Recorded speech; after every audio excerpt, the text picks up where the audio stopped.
Hey y'all, welcome and welcome back to my channel. It's me, Kia Simone, and child, Love and Marriage Huntsville is back. Now, I don't know what kind of benefits package them people got around there, but what they need to be doing is handing out mental evaluations and ass whoopings. Let's just get into it. Before we do, please be sure to like, share, comment, and subscribe. And of course, I gotta shout out my super thanksters. Thank you so much to Yvette Greer and Amber Lede. And on Cash App, shout out to Ashley Hunter and my mama. Thank y'all. I love y'all. Now, let's get into it, y'all. So the episode opens up with a Crime Stoppers clip, and it's a clip of Kiki allegedly in Home Depot, Lowe's, some damn where, I don't know, but apparently she was shoplifting and had a child with her. That's what the news claims.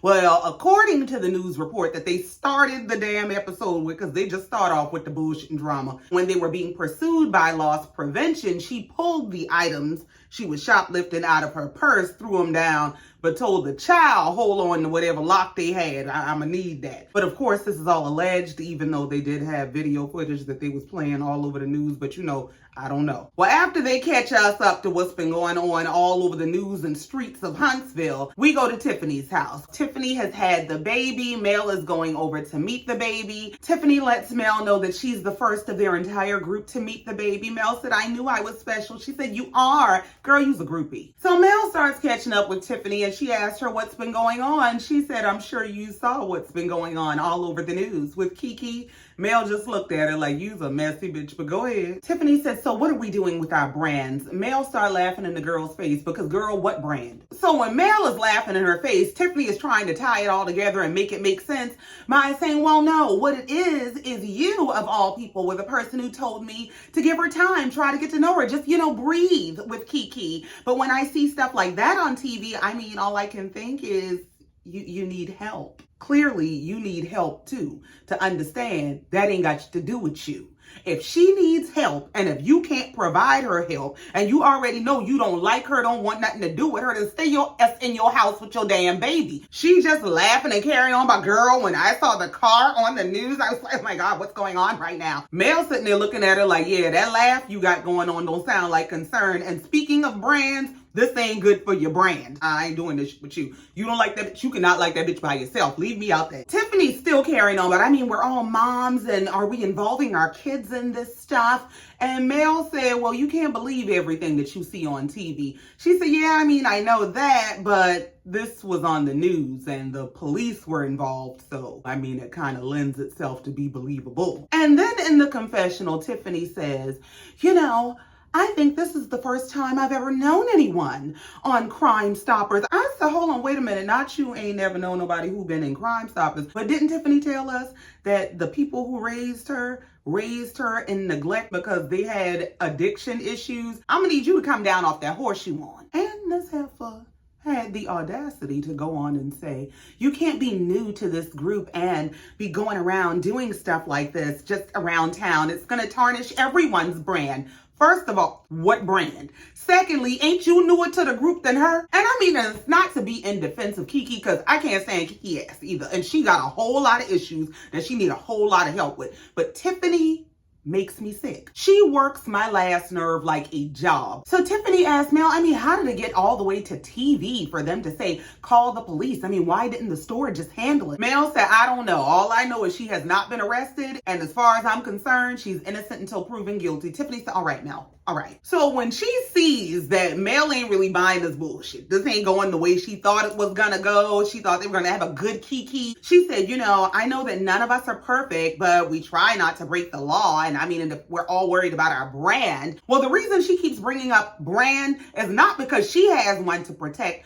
but she knows that Mel has one that she values and prioritizes over everything. So if your brand is the most valuable thing to you, and I can get in your head and make you think that your brand is in jeopardy, then you will do what you need to do as queen of the friend group to get her removed. She told Mel, I just am trying to control who I'm around because I just really want to be around good people. What you're doing is repeating to Mel all of the things that she used to say a season or two ago when she was distancing herself from everyone, and you're trying to use that to get her to distance Kiki from the group. But what I'm trying to figure out is why Tiffany is so consumed and concerned about Kiki's presence in a group that her ass is barely in. You're the newest one to the group. You don't know anybody in the group but Mel, but suddenly you top flight security of the world and you got to protect this whole group. Girl, bye. Well, Tiffany's still carrying on this damn one-sided conversation because Mel ain't giving her nothing but yes and amen. Just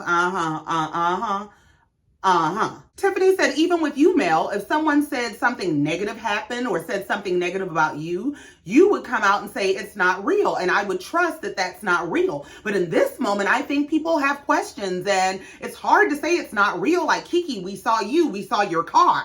We did, but we still trying to figure out why are you this concerned? She said, with you, Mel, your brand is so strong and you're so present in the community that, you know, it would be hard to believe anything like that about you. But Mel said, yeah, but you don't know anything about her. She said, yeah, so I can't really judge her like that. Right, yet here we are. Tiffany says, so we're just gonna move past that? Mel said, yeah, and I'm gonna go check on her. And in the confessional, Mel said, you know, everyone has the right to protect their brand as they see fit. But in this case, if Tiffany feels like Kiki is a threat to her brand, all she gotta do is don't be around her. And damn it, when you make sense, you make sense. So they end that awkward conversation and Mel gets to hold the baby. And Tiffany said, well, while you here, I wanted to have a baby reveal and I was hoping that you would record my invitation for me. Girl, just if you don't get a ring light, a tripod or something and get on out of our face. Now, Mel trying to be nice to the lady. She just had a baby, ain't no telling what she going through and dealing with. So she said, well, yeah, I'll record your video, but you got one damn take. You don't get to right in this first take. I don't know what you're going to do because we're going to be done. So they record the video invitation. They get it done in one take and we move on.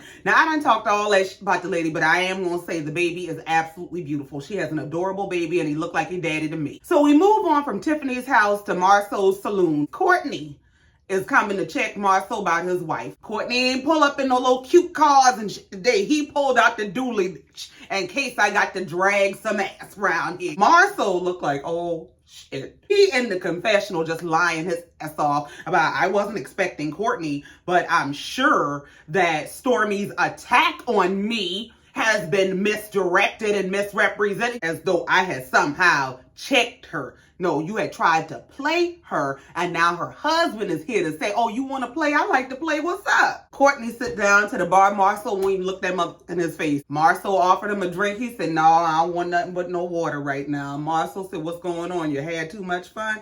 Courtney said, no, I ain't had no fun yet. I ain't been having fun lately. That's code for no.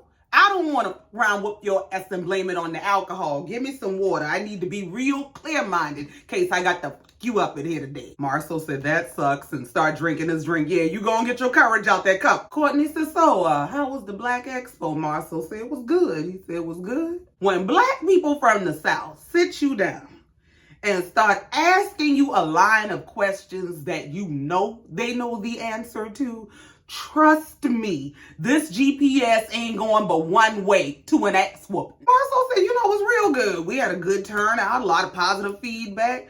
Courtney said, yeah, a lot of people didn't pay $100 though. I said, yep, here we go. Marsau said, well, one person didn't pay. Courtney said, yeah, my wife, right? Courtney said, you know what? I'm going to go ahead and get into it about you trying to check my wife. Marsau said, check your wife. Marsau said, that's what you heard? He said, no, that's what I know. I said, I know that shit is right. I loved that he said that because that whole, is that what you heard? It was a shot at her credibility. And what he basically told him is you won't divide and conquer over here, motherfucker. No, you not going to get me to question the integrity or credibility of what my wife came and told me. If my wife came to me and told me you checked her, that's the fact that I'm about to check you. Courtney said you confronted her about $100 for a booth, but ain't nobody talked about paying no money. So Marsau starts out explaining to Courtney that we expected the vendors to pay and the speakers to donate their services. Well, first of all, let me tell you the first thing wrong with your statement. You got disappointed because you expected some bullshit that you didn't lay out. You full of shit.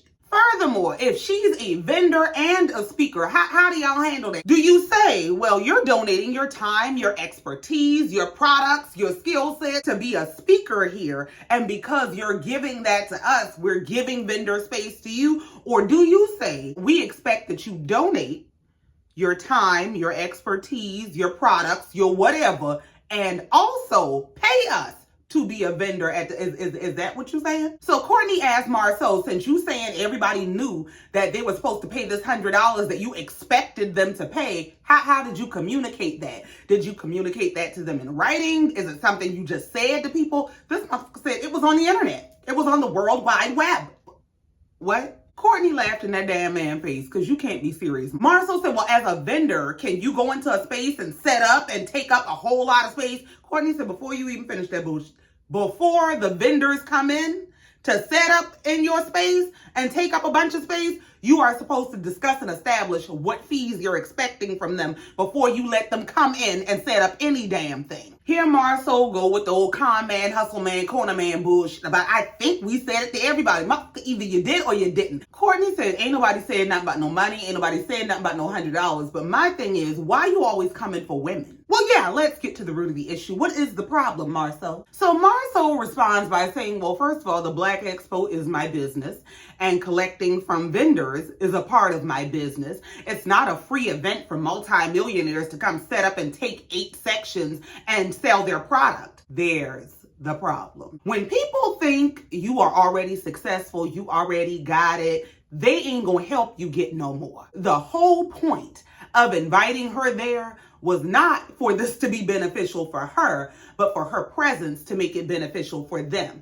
You cannot think that you have offered this lady some life-changing retail space and you're offering it to her at a steal of $100 when the lady is selling her products in Sally's and Target and See, the problem is you counting people pockets and assuming what they got. And even if they got it, they don't owe it to you. And didn't Marsau and Tisha claim to be multi-millionaires? So as multi-millionaires, do y'all just go handing out $100 bills to anybody who asks for them? Is that how it goes? Marsau said, well, apparently a request for payment of services is some sort of a trigger for her. Courtney said, no. Marsau said, I mean, all it was a maybe you guys overlooked this bill. I said, oh, you trying to make it look like they don't pay their bills and shit. That's what you're doing. Okay. Courtney said, no, what it comes down to is you should have had your wife talk to my wife. Marsau's old kept my wife pregnant and barefoot in the kitchen for a decade had the nerve to say to Courtney, you can't be this much of a protector. What? Courtney said, no, if you let a man talk to your wife like he crazy, you's a damn fool. Marsau said, well, Tisha is very comfortable handling when someone asks for payment or vendors. Courtney said, my wife is too. Marsau said, no, apparently not with men. No, not with intimidation. The reason you went and did it rather than having Tisha do it is because you knew you were not on the up and up. You knew you were doing some underhanded shady shit. And you figured you could use your masculinity as intimidation. And she said, hold on, I got a bigger man for your ass. And that's what Courtney said. Courtney said, no, it was how you did it. And you know how you did it. You know what you did. Marsau ignorant ass had the nerve to say, what's really shocking to me is a man coming to me telling me I should stay out of women's business when you are literally selling hair care products. I said, well, since when did hair become exclusive to women? You the only bald head motherfucker in this scene. Furthermore, there are several couples who have become multi-millionaires making hair care products. But you so busy trying to prove to the world that your testosterone ain't low, that you find it more manly to stick stickers on wine bottles and call them your own for resale than to create a product that you can market and change your family's entire life and legacy. The ignorance is astounding. Now, Courtney country. So Courtney ain't got all them damn words. Courtney said, no, business. You know what I'm talking about women's business. Stay out of women's affairs. Stay out of women's drama. Stay your misogynistic ass out of women's faces. That's what the fuck he means. Marsau said, I think you guys are blowing this a little out of proportion. No, you damn scammer. No, they not. Courtney told him you should have apologized right then and there. Marsau said, no, there's going to be an apology coming one way. And when it comes this way, I'll be ready and waiting with open arms. Will you stand your ass there until the end of time? Marsau is still trying to insult the man about him and his wife owning a multi-million-dollar hair care brand. Courtney said, you know what, hold on, let me flex on that. That's real quick. That mother stood up and he told the bartender, come here, baby, come here, I got something for you. He said, you know that $100 you was worried about? Here's a $100 tip on your water. Marsau wanted to grab that money so damn bad. That's only $60. He kept throwing 20s. Yeah, count it out. That lady picked her damn money up so fast. He said, don't give Marsau none of that. You bet not harass that damn lady. I bet you Marsau made up a rule that night about you got to split tips with the house. Yeah, kiss my. Courtney walked out on his ass saying, I got too many millions of dollars to be worried about $100 of them. See now, Stormy, this is when you tell people they ain't got enough to be coming at you. This. Courtney said in the confessional, I got stacks of money. I mean stacks of money. And I find it absolutely crazy that this motherfucker would want to be in a pissing contest with me over $100. $100 that he could have gotten long before the event if he had opened his mouth and been a man on the up and up. But since you want to scam, bitch, you ain't getting shit. He said what I think it is Marsau just likes being an asshole to women. And I totally agree. This motherfucker, I really feel like Tisha done let him get away with so much for so long and has accepted such bare minimum bullshit and treatment from him that he literally believes that him just being a male either impresses or intimidates women, and you got to get the hell on. So then we move on and we see Kimmi going to visit her sister-in-law Tisha, and she is visiting her at the new apartment that their family is living in because I guess they moved to renovate their house. I don't know. So Kimmi asked Tisha how they're adjusting to being in the new place. She said, they adjusted. She said it's still ain't enough space because it's 3 bedrooms and 2 bathrooms, just like the house they just left. I still do not understand why they moved into a completely different space to renovate that house. Like, unless y'all knocking all the walls out, really gutting them up. I don't understand this. Tisha said all she's focused on right now is them building that dream deferred of a damn house on a hill. Like, girl, just give it up. Kimmi looked at her and said, how is it coming? Do you have any sort of a timeline? No, I don't. Yeah, because you living on a prayer and a damn dream. You know Marsau ain't building shit. Girl, leave us alone. Y'all had to move out of the one house just to renovate it. I think this motherfucker went the mountain to move itself to build the damn house. Kimmi said, well, girl, you a better woman than me. Tisha said, I know, right? Well, how you been? Oh, girl. Kimmi said she's actually doing really well. She said she got through most of her treatments and she started to feel better, and then she had to start radiation, which made her tired, and that's her biggest culprit at this point. But now that she's done with all of her treatments, all of her radiation, she said her new reality is multiple doctor's visits, but she's better. That's all that matters. So Kimmi changed the subject and brought up the lunch that she and Tisha had with Tiffany and Stormy. Tisha said, I ain't studying them damn girls. Oh, okay then. Tisha said she told Tiffany don't be inviting her to this BS. And in the confessional, she said she's really happy that this is a sister-sister kind of moment. It's just her and Kimmi, because that last get-together that they had where it was her, Kimmi, Tiffany, and Stormy was a damn mess. Tisha said she was really offended by Tiffany and all of her commentary because she said, you're not even a part of the comeback group. You didn't help with anything. And then you come in and all you want to do is criticize. Yep, that's Tiffany, always putting her nose where it don't belong and offering you advice you ain't asked for. They brought up that Tiffany was upset that she was not listed as a speaker at the event, which I don't understand because she made it very clear that she would be having her baby any day. Tisha said, but the issue for her is, I still don't know what the hell Tiffany does for a living, so I don't know what she was going to talk about. Kimmi said, child, if somebody gave me $1,000, I couldn't tell them what Tiffany does for a living. Not you, the Tommy of the group. Tisha said, me either, and that's why she wasn't one of the damn speakers. So Kimmi changed the subject to why she really there. She said, girl, how's Kiki? Tisha said, oh, so you saw it. Kimmi said, yeah, me and everybody else. Yeah, I saw it. Tisha said, girl, the people was messaging me about, girl, what's wrong with your cousin? Tisha said, I don't know. I just hope she ain't back on them pills.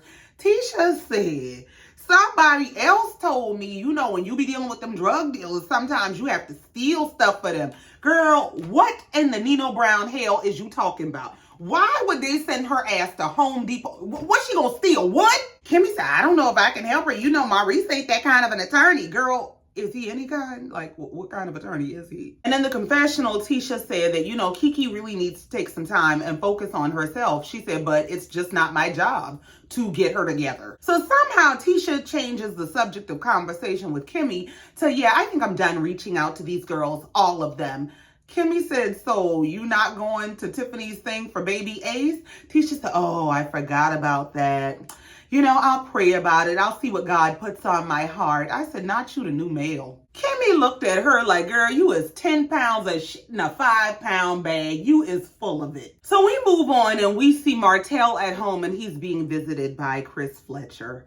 Now, Chris come to the door and Martell is starting shit from the gate. He raising hell with Chris by taking his shoes off. Now, I don't know if this is a new rule that Martell made up because Chris seemed quite baffled. Like, I come here all the time. Now, all of a sudden, you got a problem with my damn shoes? He's in the confessional going off about, you know, realtors and brokers and people in the business. They should understand. It's rude to wear your shoes in people's house. Take your shoes off or put on booties or something. Now, I don't have a problem with the request to remove your shoes, but it literally seems like Martell woke up and made up this rule because Chris is thoroughly confused. So Martell and Chris sit down and talk, and Martell is asking Chris how his family's doing. Chris said, great. I said, yep, Chris here to handle your ass. Martell mentioned something about, yeah, I'm building a house over there by the kids. Chris said, yeah. Martell got quiet. Yeah, this shit about to go left. Chris said, so yeah, the last time we talked, I think, was when you subpoenaed me. Martell just sitting there looking dumb. He said, and my wife to come to court. Martell said, oh, what the fuck? Chris said that was kind of up. Martell said, why though? He said, because it makes it look like we're on one side. He said, and the truth is we're still friends with you and we're still friends with Melody and we're not gonna pick a side. Martell said, well, my intent wasn't to make you pick a side. My intent was to let the truth come out. And he said, that's what I told you and everybody else that I had subpoenaed. Well, who all you had subpoenaed? Damn. He said, my goal was to let the truth be heard. Even if that truth hurts me, just tell the truth. Martell said, so it wasn't trying to get you to pick sides. It was trying to get people who knew us the best to advocate for the truth. Chris is looking at him like, you full of shit and you about to be full of foot because I'm going to put my foot up your ass in just a minute. And in the confessional, Chris said that when they got subpoenaed, it kind of pissed him and his wife off. He said because they don't want to pick sides and people don't want to be in the middle of your shit. Don't nobody want to be up in a courthouse in front of judges and shit trying to remember what happened between y'all. Nah, I might go to jail because I done told them the wrong shit. I don't know what y'all drama is. Don't put me in the middle of that bullshit. Martell said, well, now that we cleared that up, what else you got? Chris said, you know this house is, Martell said, yeah, due to be sold as soon as I move out. Chris said, no, not as soon as you move out. The house is going to be sold, so you have to move out. Ain't nobody waiting on you to move to sell this motherfucker. Martell said, no, but you said you can't close until I move out, so what you going to do, stall and squat? Martell said, as a matter of fact, I'm speeding it up. I've been trying to speed it up since you told me I had 30 days. Chris said, and how long has it been? Martell said 40 some odd days, something like that. Chris said, exactly, more than 30. Martell said, yeah. Chris said, and the house has been on the market for 8 months. Martell said, yeah, okay, yeah, that's right. But what does that mean? He said, that's how long you've had to get your shit together. Chris said in the confessional that Martell is taking advantage of their friendship by continuously staying in this house. He said, I think he expects some sort of special treatment from me or for me to just let him stay there because he's Martell. So Martell is accosting Chris and telling Chris how I would think that as a friend, once you find someone who's interested in buying the house, you would say, listen, Martell, as a friend, I'm going to see if the owners will give you 90 days. Chris says, so first of all, you think I haven't done that already? Secondly, they ain't going to give you no damn 90 days. What do you think this is? Chris said these people want their house sold. Martell said, well, they ain't about to come kick me out. He said, yes, they are. They can't come and kick me out. Yes, they can. Chris said, yes, they can. You're month to month. And there's a contract on the house. Motherfucker, what is wrong with you? Martell looked this man straight in the face and said, who's the priority? As a friend, as a realtor, you wouldn't call me and say, hey, Martell, you need help finding a property? Chris said, you out your damn mind. Martell said, I just asked you like a week and a half ago, Chris, do you have any properties? Chris said, I didn't have anything. Martell said, so what make you think I can go out here and find something for me and my kids in 30 days if you can't find nothing? I said, what in the less than a man is going on here? As a friend, you want me to just pack up and go to a hotel with my children or what? You don't care. It's just all about the money. You are out your natural mind. First of all, I wouldn't answer that shit. I don't care what you think it's about. You could think I'm doing this shit because I want to retire on Sesame Street. I don't give a what you think. So I wasn't going to explain myself. But Chris said, no, it's not all about the money. It's about my fiduciary duty to my seller. Martell said, but I'm kind of yours too, though. What kind of dependent bullshit is this? Now, ain't this the same damn Martell that showed up to the birthday party at the skating rink and told Mel he got money too? She ain't the only one with money. Where the fuck is your money? That money you claim to have, you need to take your money, going on around into your baby mama house. Tell her to get on Zillow.com, type in hell, and find y'all a house. Martell said, why is it such a big deal? Why are you harassing me? Chris said, because none of this is the problem of the owner of the house. That's why. Martell said, well, here's the thing. I did find a property. I did. Chris said, great. So when you leaving? He said, well, as a friend, I would expect at least 90 days. Chris said, okay, so about 2 weeks. See, Martell is the type to want everything as a friend, but he's a friend to no one. He literally sees friendship as a tool of manipulation. He don't give a damn about nobody. It's all about him. He centers himself in everything, and everybody who is in his world is there as a resource to him. And the problem is that don't fly with other men. Real men who are out doing real man things, they don't play this bullshit. Let me tell you something. One thing men have loyalty to are other men. But when they realize that you don't have any drive or desire to help yourself, that's where the buck stops. You ain't getting too much help and you ain't trying to help your damn self. Chris ended that conversation by telling him, look, all you got is 2 weeks and you got to get the hell up out of here and get the hell up out of our face too. Martell just set his ass up on national TV and argued down why he should be able to squat in these people's house. I said back when Ariane did that interview with Tasha K, that Ariane thought it was Martell who was providing this life that she coveted and would do anything to have, and that she was going to find out the hard way that it was not Martell, but it was Mel. And I be damn. Now, you can't figure your life out to save your damn life, but you know all the intricate details of everything Mel got going on. And you want her to lay out for the court where every dollar is coming in from and how much she charged people when she speaks. And could you make her come over here and help me get my life together? You won't get a license to build. You won't get a license to do shit else. You sell the wine for a couple days and stop selling that. You sell your S on a calendar for a couple days and stop selling that. Like, get your shit together. I was watching this and I was just wondering, I wonder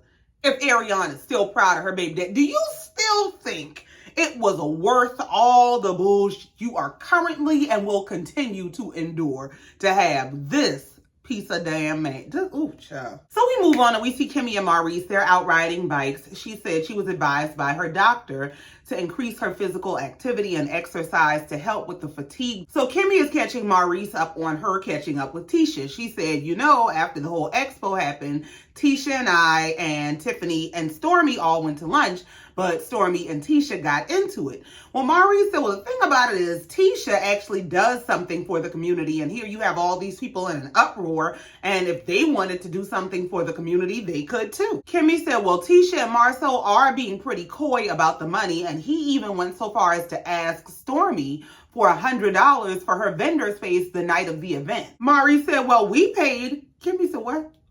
Why? He said, why wouldn't we pay? Kimmy said, because half the vendors got in free. What the fuck did you pay him for? Maurice is shocked. He said, what? But he charged us too. Yeah, that's your flim-flam stamming ass brother. Kimmy said the first few vendors that signed up, they didn't charge. But then they got so many vendors that were interested that they had to start charging because the cost went up. She said, but how? How did the cost go up when nothing changed? Kimmy said they didn't change the venue. There was no food. So what was coming out of Tisha and Marsau's pockets that they needed to charge everybody $100 for? Well, now Maurice feels away because he said, well, if we got charged the same money he was trying to charge Stormy, then we should have gotten as much space as Stormy got. Take that up with your damn brother. Kimmi told Maurice that while she might have disagreed with Tiffany and Stormy in general, she understood them on that part. I understood why she was mad about that $100. So Kimmi changes the subject. She lets Maurice know that Tiffany is having a meet and greet for the baby,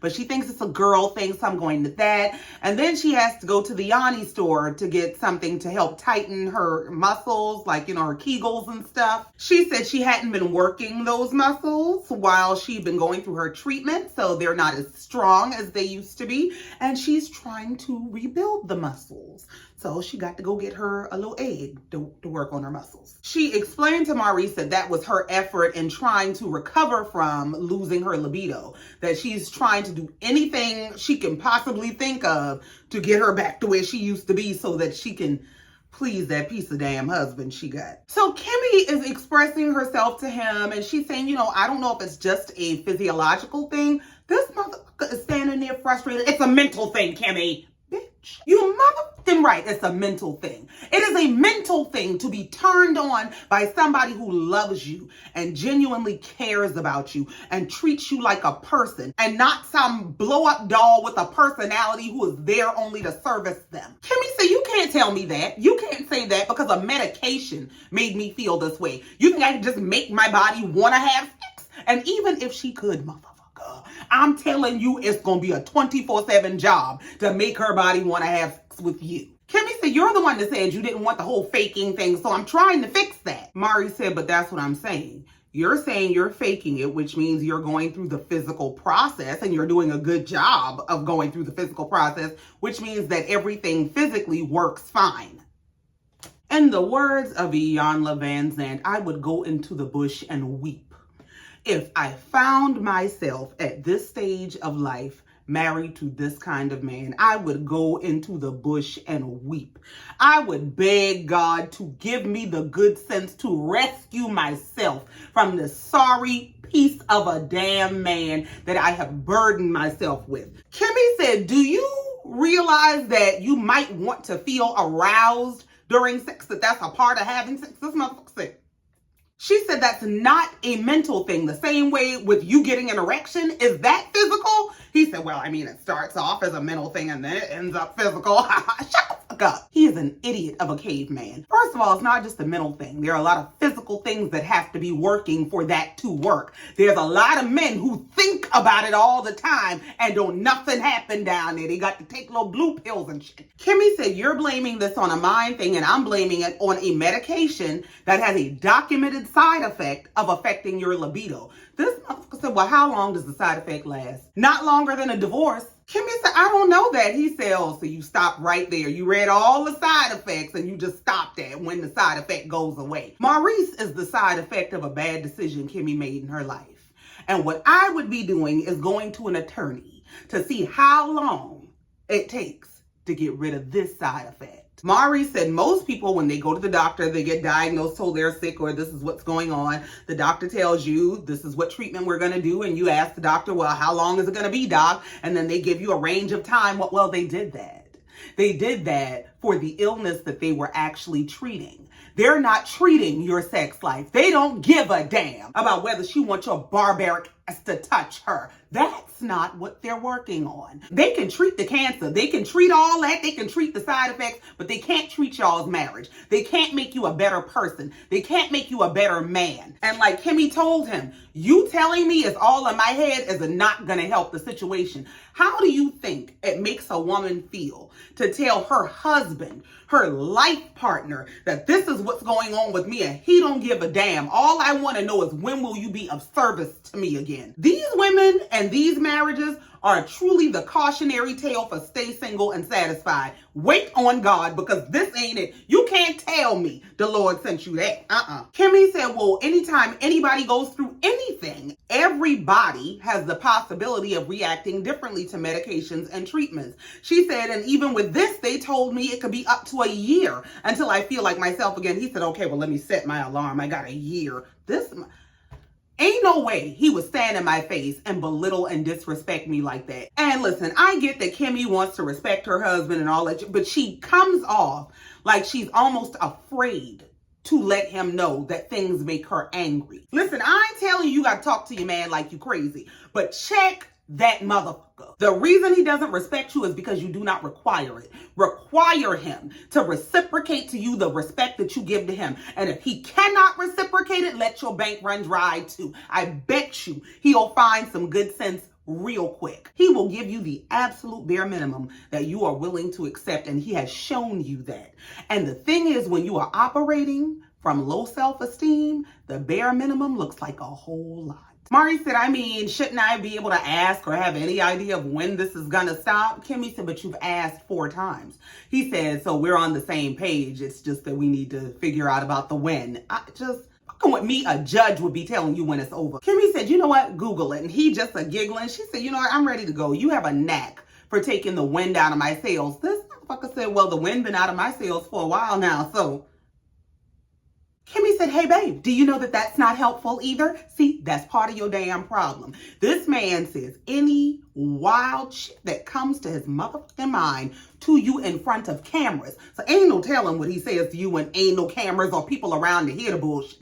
He says any damn thing that he can come up with to your face. And you, hey, babe, do you know that that's not helpful? Talk to him like he talks to you. Kimmi gives me that she operates by respectability politics in her relationship, meaning that if I don't say this and I don't do this and I don't move this way and I don't talk too loud, and if I just behave like the perfect lady, then he's going to respect me and he's going to love me and he's going to treat me well. No, stop trying to earn his respect and demand it. When she said, hey, babe, you know that that's not helpful, he said, oh, really? She said, yeah, it pretty much borders on being an asshole. No, it ain't on the border. He done crossed the line over in enemy territory. He ain't on the border worth a damn. He said, oh, well, I guess I was an S today because I ain't getting no S. Kimmi said it'll be a conscious choice in a minute, and this is why it should have been a conscious choice a minute ago. So we move on and we see Courtney and Stormy. They're at their warehouse packaging products and orders. She made it very clear that she is working on reducing her ship time, because I know y'all been dragging that S all over the internet about that. So she let it be known on the damn show. Leave me alone. I got this together. So Courtney catches Stormy up about his conversation with Marsau.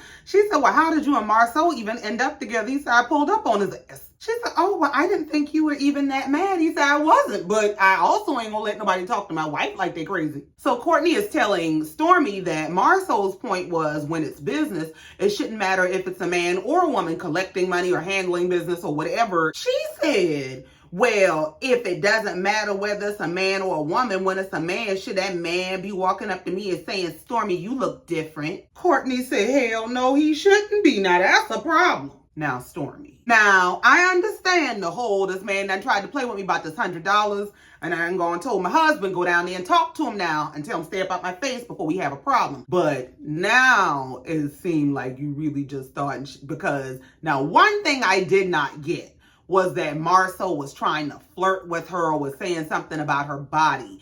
I think she even mentioned that she showed up for the setup in like workout clothes, no makeup, that she looked different than her normal presentation. She said that. So now it's kind of coming off like, oh, they didn't bump heads like you wanted them to bump heads. And so now you putting this battery in your husband's back. That's what it's given. So Stormy catches Courtney up on her last encounter with Tisha. She tells him about the lunch when she, Tiffany, Kimmi, and Tisha got together. She said Tisha started out by telling them that she and Marsau decided to charge vendors at the last minute. She and Marsau realized that it was going to cost about $10,000 to put on the event. And then because they had so many vendors who were coming in and they were going to be able to make money at the event, they thought it was only right that they charged the money to be at the event. Stormy said she didn't really like that because she was brought in under the guise of charity. And when you say that you want to do this charitable event and you want to provide this platform where the community can come in and they can get a wealth of knowledge or money from speakers or sales, and then you turn around and say, well, we want to charge the same people we're trying to help, that just don't sit right with me. I think what happened is they got more response on the whole vendor opportunities than they expected. And when they saw the number of vendors that were coming in, they started seeing dollar signs. And they said, oh, we ain't gonna miss out on this money, but they don't think long. What y'all wanted was a quick dollar, and y'all didn't mind some old bait and switch bullshit to get it. So then she lets him know that she and Tisha got into it. And she and Tisha got into it over how Stormy talked to Marsau about how Marsau talked to Stormy. Stormy said she was offended because, first of all, Tisha was not privy to the whole interaction between she and Marsau. So she said, I felt like she didn't really know what happened in full. And secondly, when Tisha came over, she was agreeing with me. Courtney said, yeah, he probably didn't like that she was agreeing with you. She said he didn't, because as me and him are going back and forth and Tisha says, well, yeah, I agree with her, he starts giving Tisha these looks and mumbling and whispering out the corner of his mouth and telling her basically, shut the up. She said, I was trying to figure out what Nike and Tina's going on here. So Stormy told Courtney that Tiffany had her baby and Tiffany asked her to help her plan this whole baby reveal party. I said, well, when y'all get to be the best of friends? Now, she said Mel was the only one that had met the baby so far. So I'm wondering, did Stormy get to meet the baby? And why you ain't asked Mel to help you with that? But she used that as her segue to talk about what everybody is really talking about. She said, yeah, so you think all the ladies gonna come? He said, yeah, why not? She said, well, what about Kiki? He said, what about Kiki? So Stormy brings up the whole news report and shows where they had plastered all over the TV that this woman was wanted by the Huntsville Police Department. He said, is that real? So Stormy starts giving her whole politically correct speech about how, at the end of the day, she's a human being. You're a person. I don't care why she did it. People go through stuff. If she didn't do it, even better. But it's her story to tell. She said in the confessional, this whole Crime Stopper situation, if anything, it makes me have more care for Kiki, because I can't, as the person that I am, sit and look at somebody who's truly going through a situation and, add to that. Well, what is this? What is this scene if you can't add to that? Because what she's going through has absolutely no relevance to you, your business, your brand, your husband, none of that. But you made it a topic of conversation during the scene, even though you don't want to add to that. And if y'all go snicker, laugh, and side-eye in the scene when y'all are looking at the post on social media, please don't sell us this bullshit speech in the confessional. Thank you. Stormy said they were just so dramatic about it on the news. Courtney said innocent until proven guilty. That's how we handle the law around this motherfucker. So the final scene of this episode is Mel going to check on the culprit, Kiki. So Mel hands Kiki a gift that she brought her, which is a t-shirt from her t-shirt line. And as she's opening it, she says, so what's been going on with you? Tell me what's been up. Kiki said, I just got out of the hospital. Mel said, hospital? Mel said, what were you in the hospital for? She said, girl, that was my second time being in the hospital in like a week and a half. I was just having these intense pains in my back, and I couldn't even ask my husband to take me to the hospital. I told him, just call the EMS. She said they were running CAT scans and x-rays and all kinds of tests trying to figure out what's wrong. And I don't know. I don't know what's wrong. Mel said, well, that gift I brought you should be perfect for you. Then it was a t-shirt that said push through, bitch, figure it out. Child, that just opened the floodgates for Kiki to descend into a spiral of lies. She just starts with, girl, this message is right on time. Because they say when God bless you, he'll overflow your barns and give you more than you can handle. And girl, let me tell you. So, they still calling me about speaking engagements and stuff. And I still got this children's book I'm trying to put out. I want to put out a book of poetry and production ish. They kept cutting the scenes to show us that this motherfucker was talking nonstop. This girl talks so much, she done talked up a damn sweat. She got a fan in her face just blowing on her. If you stop all that damn talking and lying at the same time, you might not be so hot. Calm down. In the confessional, Mel said that tank top that Kiki had on said hot mess doing my best. She said, and I think that's the world she's living in right now, but I do find it commendable that she's at least trying. So Mel went for the gusto. She said, well, I'm glad to see that you're doing well and you're getting better because, yeah, I've been getting some phone calls and some texts about you and Crime Stoppers, right? Kiki sitting there. This episode comes to an end with Mel saying, yeah, so since everybody was reaching out to me, that everybody includes Tiffany. And Tiffany brought up that she knows that I'm very protective of my brand and I don't care to be around or associated with things that might tarnish my brand. So her question was, how does Kiki being accused of theft affect our brands. Kiki said accused or convicted. They did put a note in at the end of the episode that as of the air date of this episode, there have been no charges filed against Kiki. Personally, I don't care if she stole something or not. That's between her, that damn store, and the law. I don't give a damn. My thing is, based on her character, how she behaves, how she talks to people, the entitlement, all of those things would cause me to not want to be around her long before she took a damn screwdriver out of Home Depot. And it looks like in the episodes to come, she's going to be doing more damage. Her and her husband trying to fight Tisha and Marsau. She's going to be telling Mel about Marsau supposedly had a threesome child. It's a mess. Mel is going to be telling it that, yeah, her and Martell been together all them years and got 4 kids, but he has never given her the big O. He gonna be running around trying to tell everybody she had affairs on me too, and they stressing Nell out so bad. She just want to get to the bottom of the shit. Tisha running around by she had to take a pregnancy test. Don't Marsau have a vasectomy? Just what y'all got going on? It looks like Tiffany and Louis gonna be bumping heads about she need help and they don't have time for the baby. Well, y'all knew that when y'all conceived this child, but we'll get into that when it comes up. But that's it. That's all, and I ain't got no more. Thank you so much for coming down here listening to me and let me get this off my chest. Please be sure to like, share, comment, and subscribe if you have not already. And in the meantime, until next time, just like every time, I love you and I mean it. Bye.